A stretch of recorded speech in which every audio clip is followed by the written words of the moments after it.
sa ating iba pang balitang lokal, mahigit 1,500 trabaho nagbukas para sa local employment ng mga taga-Gimba sa job fair activity ng kapistahan. Mahigit 1,500 na trabaho ang nagbukas ngayong araw ng employment opportunities sa mga taga-Gimba at mga kalapit-bayan nito sa job fair na kasalukuyang isinasagawa sa Umali Gym simula kaninang alas 9 ng umaga. Ang naturang job fair ay isa sa mga inihandang aktibidad para sa pagdiriwang ng kapistahan ng munisipalidad sa pangunguna ng Public Employment Service Office o PESO Gimba at ng head nito na si Hanily Sarte, katuwang ang Department of Labor and Employment. Mga skilled workers at professionals ang hanap ng mga negosyong dumalo dito. Habang malaki din ang bilang ng hiring sa mga BPO o Business Process Outsourcing Companies na ang hanap naman ay mga Customer Service Representatives. Kabilang sa mga lumahok na kumpanya ay ang FMN Group of Companies, FC Home Center na itatayo sa Gimba sa darating na magbubukas sa Gimba sa darating na March 15, Tarlac A+, Miascore na isang subsidiary ng Meralco, Lala Move, Security Pillars, Cebuana, Option Plus, Nova One, Alphamart, Save More, One Puhunan, Advanced Credit Bank, St. Peter, TSPI, iCore, Telex, Alorica, VXI, Cloud Staff, Staffers Labor Service Cooperative, Kasipag Microfinancing at iba pa. Ayon kay Peso Head Hanily Sarte, ang kanilang tanggapan ng nakikipag-ugnayan sa mga kumpanya na naghahanap ng empleyado. May pagkakataong rin na kung magsasagawa sila ng local job fairs, ang mga ito mismo ang nagpapaabot na makikilahok. Personal naman hunyangkang ni Mayor Doc Lito Galapon ang mga aplikanteng nagbabakasakaling makahanap ng trabaho ngayong araw. Narito ang kanyang message. Yung sangan ko? Yan.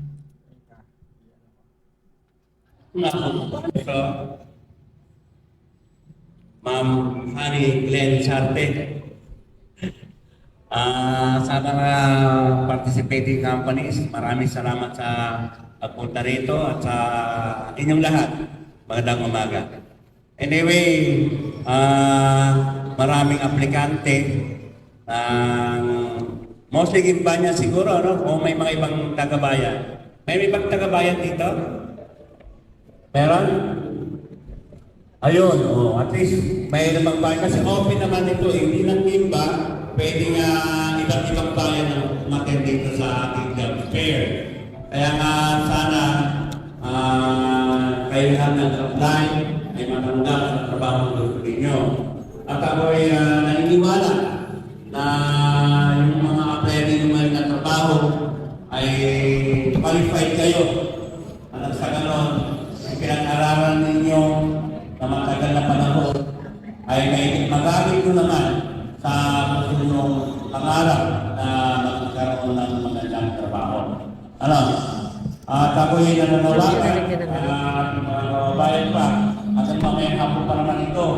Sana yung mga walang trabaho gusto magkaroon, pumunta sila dito para mag-apply dito sa mga company na nakitulong sa atin para makita sa atin iba niya talaga gusto nilang makatulong magkatrabaho ang mga iba niya.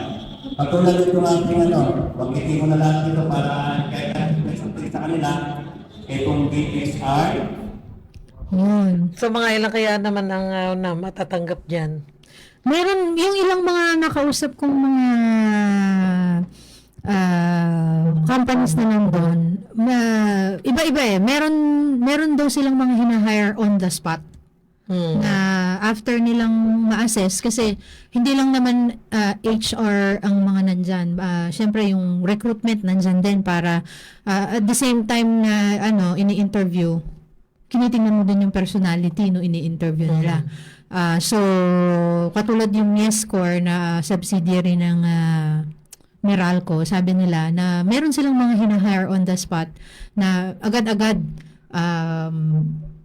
isasabak tapos may sweldo na. Meron din naman yung kailangan pa ng technical interviews para bago sila tuluyang i-hire. Yun. Meron ko? Bakit? Saan ang trabaho? Parang meron sila, mga lineman, Lineman, dito rin.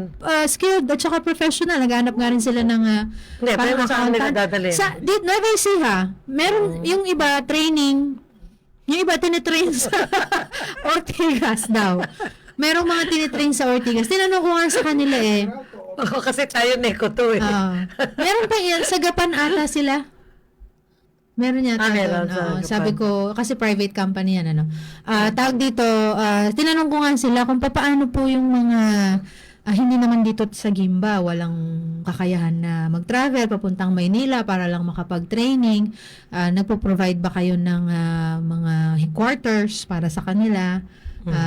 Meron daw, yung mga kalalakihan daw, meron. Yung itong specific to sa Miescor pero yung mga kababaihan, wino-workout pa lang daw nila. Although, yung mga hinire nila recently, I think San Leonardo o somewhere here in Nueva Ecija, magkakasama na raw ngayon, nagte-training na daw sa Ortigas. Yan. So, open opportunity nga ito. And then, tataka nga daw si Mayor, sabi niya, bakit daw maraming Apply? Hindi, merong job fair pero maraming parang intent na mag-JO. Sa halip na mag-apply ng mga trabaho sa mga companies, bakit sa JO nagtitiis? Sabi ko, syempre, itong mga companies na ito, hindi lang naman dito sa Gimba, yung iba walang yung qualifications. Doon sila masyadong parang nai-intimidate siguro Pwede sila hindi sa mga nila alam. kailangan. Pwede hindi nila. Posible din na hindi nga nila alam. Kaya nga ito, sabi ko, pagkakataon na ito para i-invite yung mga kaibigan, ng mga umattend, ng mga nakakaalam, para mas marami yung maka-avail. ng Ilan yun trabaho. yung parang BPOs na mga call center? Dito sa listahan, Kasi parang 1, kukunti 2, yung 3, 4, 5. 5. Lima yung marami Hindi nakapaikot. kukunti yung Nasa 20 yung mahigit. yung applicant sa dami ng walang trabaho ngayon. Nag-start pa lang Sa mga naman kanina. kabataan. Oo. Kanina nung dumaan ako marami pang tao. Kakunti yan. Oo, yan lang. Kasi ang nakikita kong job pairs ay talagang punong-puno ang mga gym, gano'n. Ang dami talaga kasi naghahanap ng trabaho. Baka hindi lang na siguro na i-promote ng yung na yan, yung na meron job fair. Kasi parang yan lumabas lang nitong piyesta, di ba? O tapos hindi pa na-disseminate ng maayos. Ganon. Di talagang maraming hindi nakakaalam. Ngayon siguro nung mabobroadcast yan at may ipopost ba yan? Nai-post ko na to kanina. Na-post na baka merong mga Baka sakaling may mga... So yun ang kagandahan ng na may mga activity event na naila-live kasi habang naka-live ay magpupuntahan yung mga tao at naranasan natin yan. Alam mo yung issue ng mga magsasaka sa SL8 Agritech na nagki-claim ng bayad yung yung hindi sila binabayaran. Pipit, ala pa silang 20. Alas 10, dinumog sila, dinagsa yung mga nangungula. Saan nyo nalaman? Napanood nila. Ganon. Napanood nila sa live at saka yung iba, nagpasa-pasa. So yun yung kahalaga. Kaya hindi dapat ipinagdadamot yung live coverage ng mga event o dito sa munisipyo. Di ba? Lalo na yan para sa public. Hindi, kasi ang nakarating sa akin, kaya kinuha ko yung attention ni Mayor Mayor, bakit tayo pa live coverage nung event ng job fair? So, ganun, yung ayaw daw ng mga empleyado ng peso. Yan ang kailangan ng mga tao, yung information dissemination. Kaya dapat mas open sila sa ganyan para malaman ng publiko. Kung hindi man nalaman before, at At least alam nila. maihahabol yun. Kasi marami na tayong karanasan na ganyan. Madali lang naman Oo. magpa-xerox ng resume. Lalo na kung marami palang mga kumpanya na mga interesado na naghahanap, binigyan mo ng pagkakataon yung mga kababayan mo.